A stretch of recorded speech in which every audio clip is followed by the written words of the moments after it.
If you're into vintage computers at all, or a child of the 80s, there's a good chance that you're familiar with the Radio Shack TRS-80 color computer and the color computer line. But what you may not know about is a little company called TDP, which was Tandy Data Products, an offshoot of Tandy. We wanted to spend more time looking into this weird off-brand, so we decided to create a video specifically dedicated to the color computer's cousin.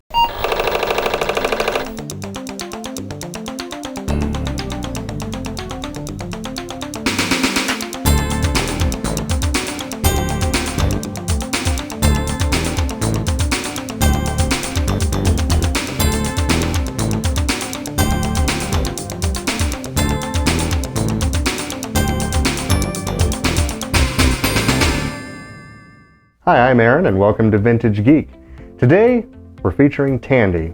Tandy's one of my personal favorites. Actually, the first computer I ever had was a Tandy Color Computer 2. My parents bought it for me. It was the first computer we had in our house. I did a lot of stuff with that Tandy Color Computer 2. I learned how to code. When I say learn how to code, I'm not talking about advanced things. They had great books that give you all sorts of examples, and I remember playing with that. I definitely have a personal affinity toward the Tandy products because we had a Radio Shack in the town that I grew up in, and Radio Shack had the advantage at that time of having stores in basically every town in America. It was a lot easier for people to get into Tandy computers because you didn't have to go to a big chain store or a big electronics store like you might find in a big city. Plus, the Tandy products were pretty good and pretty affordably priced, which was key for us. Computers were expensive. I wanted one really, really badly. And by the time I got the Tandy Color Computer 2, it had already been out for at least a couple of years, so it was already marked down in price and probably on the clearance section. But nonetheless, it was a great find and a great computer growing up. As we've been building the computer museum, obviously we have a lot of Tandy products, and we're going to get to a lot of different Tandy systems that I never got to touch growing up. But one of them that I found really interesting in the searching along the way and looking at different computers was an offshoot of the TRS-80 color computer line called TDP, which is Tandy Data Products. Apparently Tandy in those days was looking for another outlet to market their computer products, and they partnered with RCA in order to basically have a white label version of the Tandy product line for the color computer called TDP. They called it the System 100. It was really the same unit as a Tandy Color Computer 1, which we have right over here on the display. This particular computer was the Color Computer 1. As you can see, it has the gray case. I didn't have one of these growing up, but my grandparents did because they actually bought one of these to do word processing and then found out after they got it that the chiclet style keyboard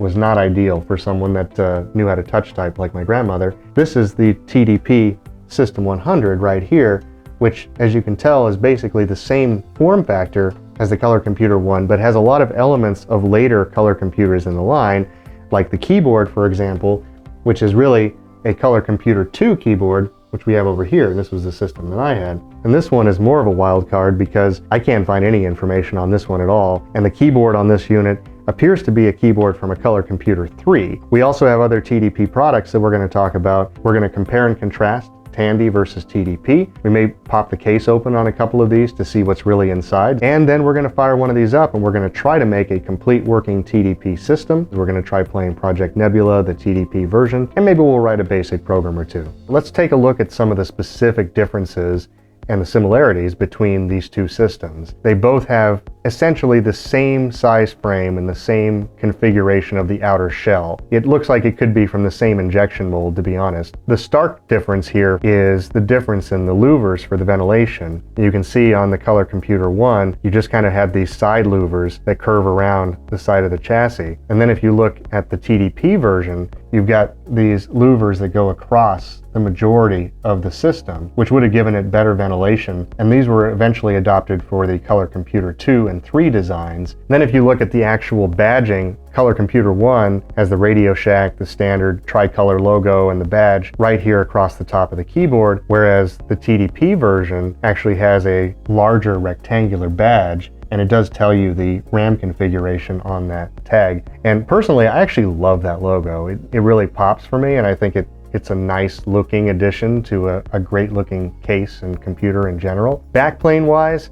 the systems are actually identical. It's the same ports, it's the same video output between the two units, very, very similar. The keyboard of the Tandy Color Computer 1 is the chiclet style, early style keyboard, and This has the individual keys. They're spaced kind of far apart, and they are very difficult to touch type on. If you were used to typing in a fast pace, it's challenging. The TDP, by contrast, actually has the later style keyboard and the same style keyboard that was used in the Color Computer 2. It's the same physical alignment, you have the same arrow keys in the same places, but it's a much easier keyboard to touch type on because it's a standard keyboard. And then lastly, you have the actual bezel around the keyboard. So on the Color Computer 1, you just kind of have the silver case, this kind of cutout valley around the keyboard section. But I really like what they did with the TDP design. They actually put this black plastic surround, which kind of makes this big stripe where the keyboard is, but I think it looks really attractive. It's really a nice design. And in a way, it's kind of a shame they didn't use that for the Color Computer 2 because I think it really stands out. If we look at the bottom of both of these,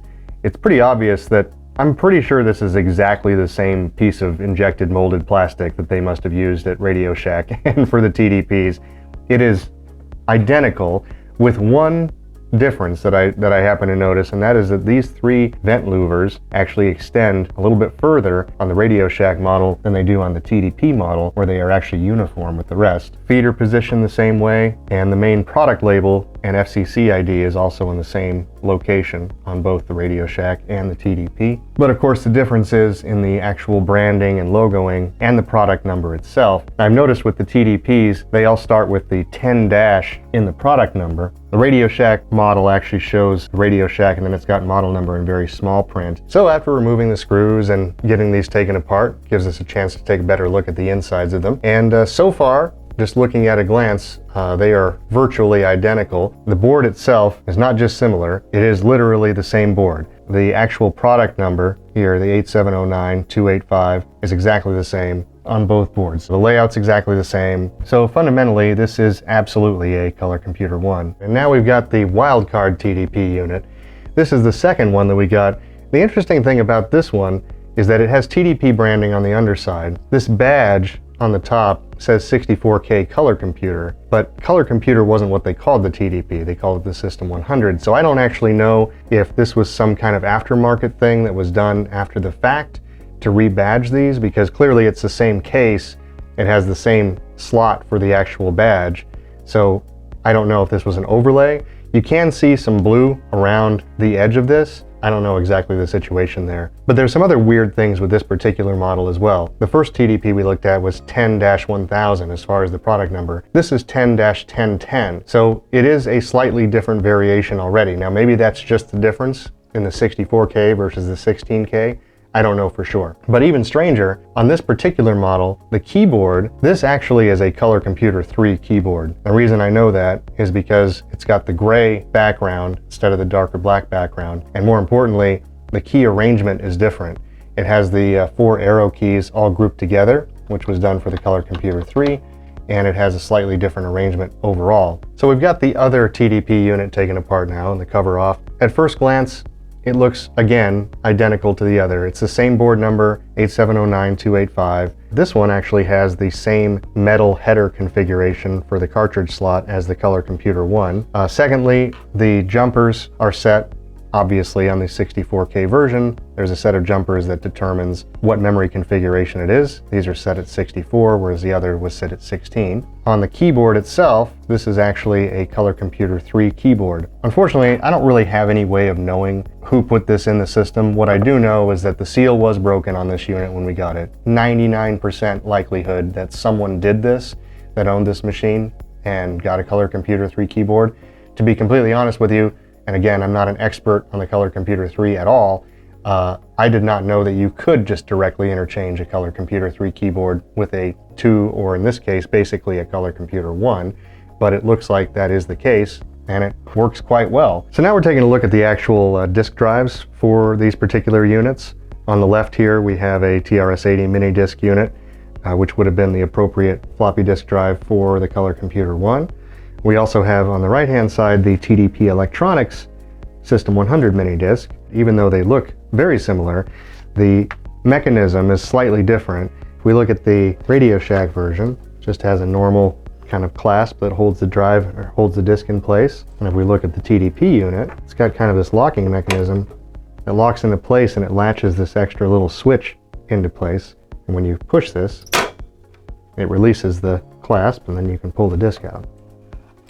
So you can see that right off the bat, they do have the same edge connector on both drive, which makes sense because it's probably the same exact interface. I can't imagine there would be any difference. But the rest of it is different. You've got a different power switch on the TDP unit. It's this kind of rocker switch here. Has a nice feel to it. The Radio Shack unit actually has a literal toggle switch.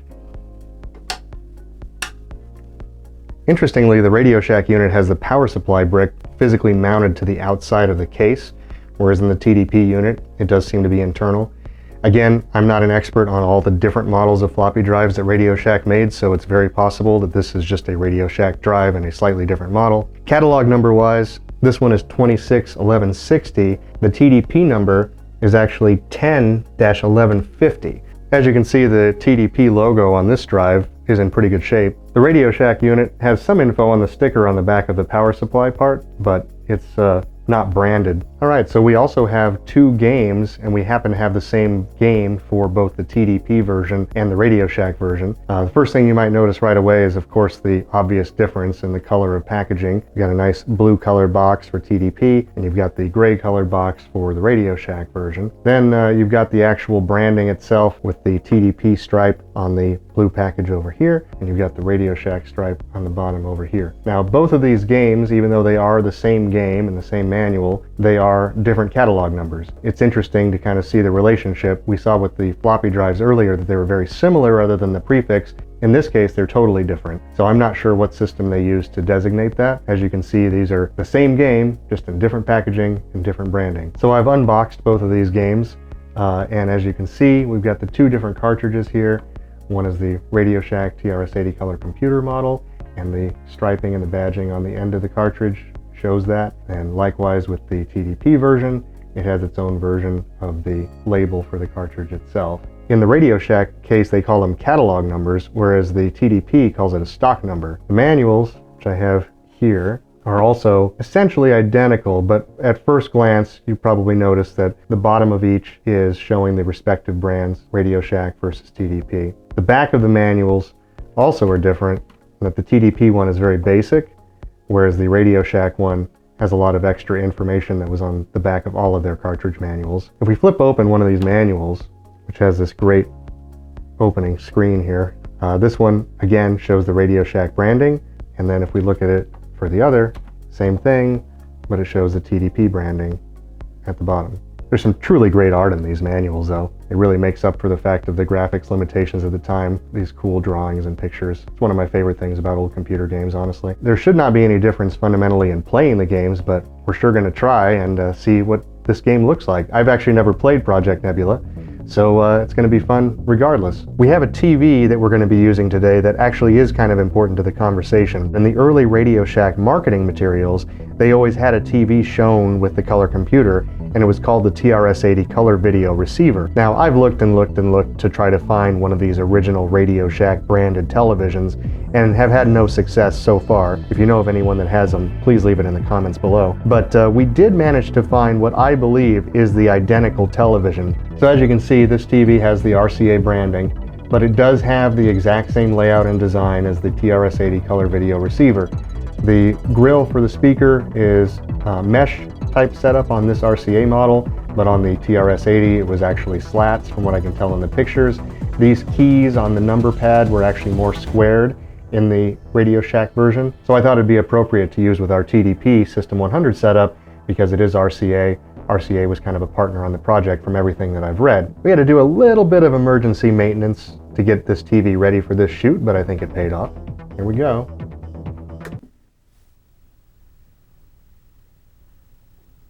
Nothing like an analog CRT. And now it's time to officially fire up our TDP Electronics System 100 personal computer. Ah yes, the infamous green box. Brings back a lot of memories. Spent a lot of time at this screen There's a lot of graininess in the picture. That was always that way. I remember this. When I was a kid, even though this was a color computer, we actually had an old black and white RCA TV that we used for the color computer. So most of the time I couldn't experience the actual colors, ironically. It did look a little bit better on the black and white TV because you didn't have quite as much of the kind of noise in the picture and everything. With the color screen, it's a little noisy. And this is an old TV, so it's probably not optimal. So I decided to run one of the sample programs in the book. I'm actually choosing sample program number 5 because it's relatively short and it's gonna make some cool graphics on the screen. I'm gonna try typing in this program and see how it comes out. Some of the keys aren't in the same place as a normal keyboard, so that throws me off a little bit. But overall, it's not too bad to type on.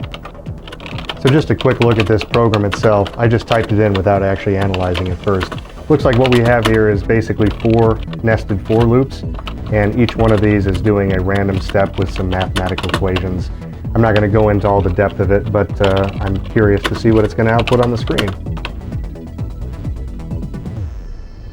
Oh, nice. It's pretty cool. Pretty cool random graphics display there. I like that. Definitely brought back a lot of memories. I remember typing in these programs. But incredibly simple, yet pretty powerful, especially for a low-priced computer at that point. You could do a lot of things with this. All right, well, I feel pretty skilled in getting that done. Let's see if we can make it make some sounds really quick. All right, so this program is basically just giving us strings of notes that we're assigning to variables, and then we're trying to have the computer play them all in sequence. And let's see what this sounds like. Hopefully this works. We'll see if we have any syntax errors this time.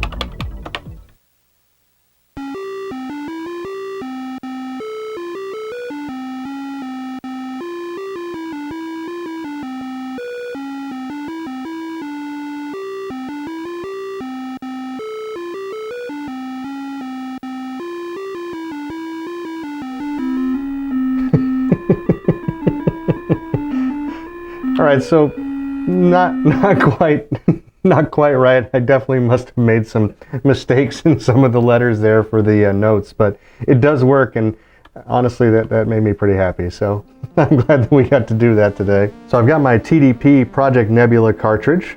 Never played, at least not by me. I don't think the package was even open, to be honest with you, when I got it. So we're going to try this out. Quick side note, for games like this, we're going to need a joystick. Now I do have obviously color computer joysticks, the original, they call them Black Beauties. I've seen them referred to as that online. I'm not a big fan of those joysticks. I remember having them as a kid. They don't have any kind of return to center functionality, so it made them pretty sloppy to play games with. And I remember a game called Downland that my mother and I used to play, and it was very difficult with those controllers. I always kind of wondered if it would be easier with a better joystick. We actually have a Wiko command control joystick. This was an aftermarket one that was made, and I've never used this particular one, but it seems like a really nice feel. It's got a nice return to center function, and I thought this would be kind of cool to try to play this game with. Again, I've never played this game, and I'm not much of a gamer to begin with, so this should be interesting. Here we go.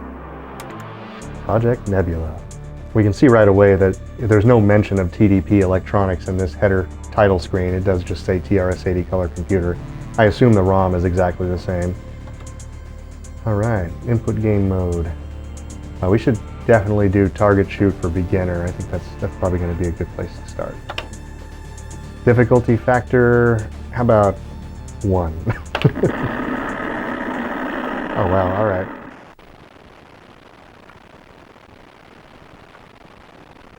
Oh, it is moving it, okay.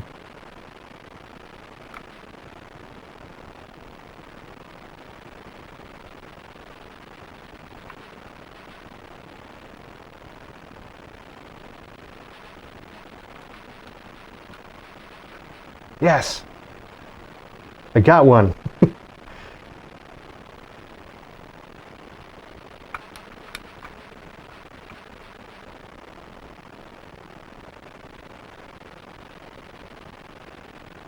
a little bit hard to tell where you're moving, to be honest. Ah, yes, I got another one. I'm up to 10 points. It's going well. It's almost like when you move it, it just starts moving very dramatically all at once. Oh, I got that guy in the, kind of the cross beam there. Seems like it moves left and right better than it does up and down. Again, I may just be doing it wrong.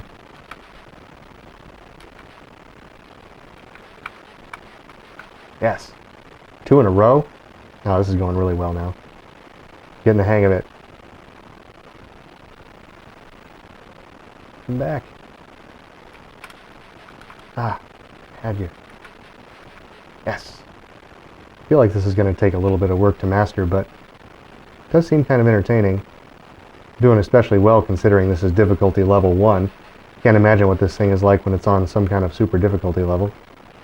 Honestly though, for a computer with 16K of memory, this is pretty cool. It says you can reset the game at any point by hitting the R button. That does work. Well, I have to say that the TDP System 100, it definitely has a lot over the Color Computer 1 counterpart, because mainly it's the keyboard and the design of the whole thing. It feels like a Color Computer 2, even though it has the same Color Computer 1 hardware inside. It's pretty responsive, and even on this old television it looks pretty good. It's still fun to play. Everything seems to be in working order. I would say overall, it's been a fun experiment getting this TDP system working. If you have any TDP electronics items, or if you have anything to contribute, or if you have any other insight on this, please put in the comments section. We'd love to hear from you, because again, there's not a lot of documentation on the TDP systems online, but it's a really nice looking system, and I'm glad that we have it in the collection, and it's ready to go into the Vintage Geek Computer Museum. I want to thank everyone for joining us on the channel today and watching this fun little video. We hope that you'll join us for more videos here on the channel as time goes on. We hope that you'll like and subscribe if you like what we're doing here. If you like vintage computers, whether it's Tandy, Apple, IBM, any of your favorites, please like and subscribe. It's going to help us a lot as we grow the channel. Thanks for joining us here on Vintage Geek today, and tune in for more videos.